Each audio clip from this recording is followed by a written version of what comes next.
Hey everyone. So, for most of you that are aware or who know me personally, are pretty aware that my father was a Hamshen Armenian. So, he was born and raised in a village near the Black Sea. I don't want to get too personal in a sense of how he was brought up, and in this video at least. But I'm pretty well aware of certain aspects because I recall ever since I was a little girl, he would always sit me down and repeat everything that he remembers and recalls when he was little, seeing, feeling, everything that would go on, how he found out he's like pure Armenian and everything that came with it. So when I moved to Gyumri, and for those of you who are not aware, the Hamshen Armenians are originally from certain regions of the Armenian highlands. So they're, of course, the indigenous people of Anatolia, or if you want to call it the region of Turkey today. But they were originally from areas such as like Van, Erzurum, and some from Cilicia as well. And a lot of the immigrants from a long time ago that moved to Gyumri were actually from there. Were Hamshen Armenians, or at least from those regions of the Armenian highlands. And my father loved Gyumri. It was his dream to live here, so I'm living basically his dream. I'm continuing his legacy. So when I first moved here, I got involved in a lot of cultural organizations. Many of them I was volunteering, many of them I was just speaking. Some of them I worked with the workers or the organization leaders, sharing my story. And I had a platform or an organization going on where it was cultural and we were sharing our background and our history, awakening local as well as diasporan Armenians about our heritage.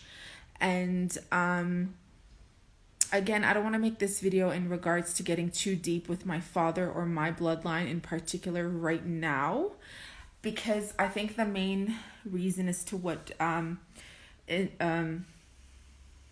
has me making this video in particular right now is because shortly after I posted some stuff in regards to Armenian, as well as a photo of my father when he was younger, and some history in regards to Hamshen Armenians, and the fact that my last name is actually a Hamshen Armenian and what it truly means. At the time I had an Instagram and a different Facebook account connected to my old Instagram, which is why I have it privated now and I really don't add or allow people on my Instagram right now. It's not public anymore for a certain reason. So there was a few people secretly apparently watching me. There were local people from this area, men in particular, who were misunderstanding everything that I was writing. And I actually bumped into one of them. It must have been like October 2020 when the war was still going. So this guy literally comes up to me and says, "Hey, are you a Turk?" And I'm like, "Excuse me?" He's like, "Are you a Turk?" He's like, "I follow you on Instagram. I saw you're posting all this stuff about being a Turk." And I'm like, "No." And then he showed me the posts. I'm like, "Hamshen Armenians are Armenians. We are Armenians. That's my father." I'm like, "That's the reason why I'm posting it. It's in regards to like educational purposes. What brought me here?" And he's like, "Yeah, well, we want nothing to do with Turks. Why do you have a crescent moon tattooed on you? These are Turkish symbols. These are Turkish signs." And he's like, his friend's getting the knife and he's like trying to scare me or whatever. And I'm like, yeah, this is how you deal with people. This is how you guys deal with people. And it's just that like I've put up with a lot of stuff. But when someone says something about my father, that's like the only thing that'll really get to me. And like I cried that day because they were literally attacking my father's identity, which in the Armenian culture, you're basically your father in a sense. You continue your father's babait badiva, So And it's interesting because a lot of people ask me, like, what happened after that. I'll tell you what happened after that. This guy was basically trying to put me down as like I'm a whore or something. They like basically cornered me, in a sense that they're trying to figure out if I'm actually a Turk in disguise as being an Armenian. And it was just really, really interesting because these are really lazy people that, you know, a war is being broken out. It's like go fight in the war, defend your nation. If you don't like, you know, if you want to preserve your Armenian country and you're going to attack a girl on her own. So anyways, a lot of people ask me what happened after that. I'll tell you what happened. That one guy was basically trying to actually hit on me. I kept turning him down. I walked out. He grabbed me. There was a lady in a supermarket watching the entire thing. I broke out. Literally, he had me in a lockdown. Yeah, and he was like 3 times my size, height and everything. I got out of it because obviously I have a background in defending myself. And less than a week later, him and this other guy literally hacked into my Instagram and shut it down. At that time, unfortunately, my old Facebook, which had all my family's photos, my father's documents, everything. So it was connected to the Instagram. So Facebook and Instagram are connected to each other. So my Facebook went down too. I contact Instagram and I asked them what the hell happened. I think like 3 or 4 people contacted me, responded back. One of them said your Instagram got hacked, or they thought maybe. Then another person responded shortly after and said, I posted something violent. And I was like, can you please tell me what I posted that was violent? And they basically showed the post of my father's heritage being Armenian, Hamshen Armenians, you know?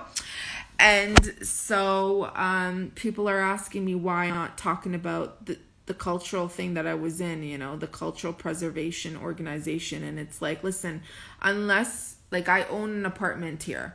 I am a citizen of this country.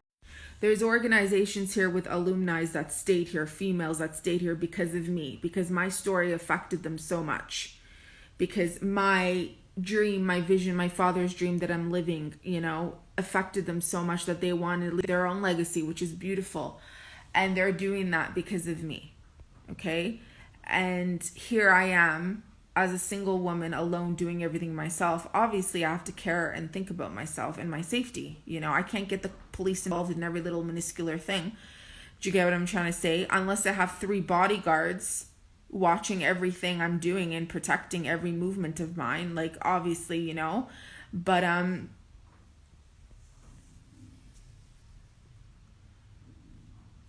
even a few months ago, like, I had my washroom renovated. And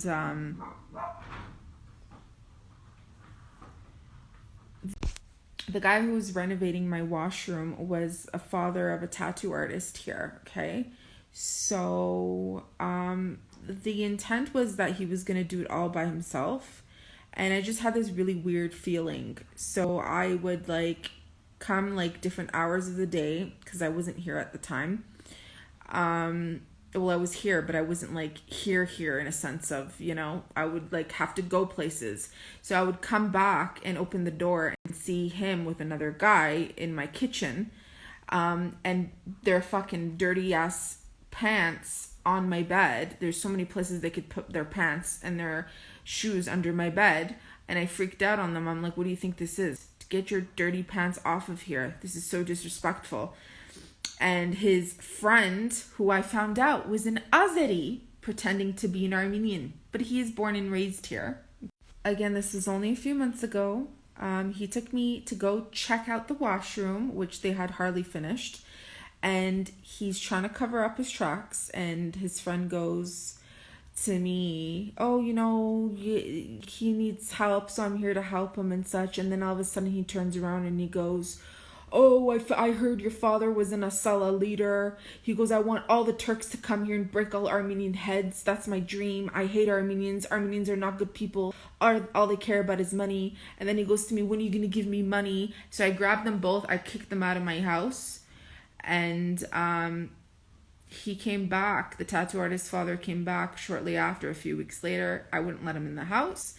I took him down. I went out the door in front of my entire neighborhood. We got into it. I started yelling and screaming at him. How dare you bring an Azadi in my house? What do you think this is? My house is a whorehouse. You are not.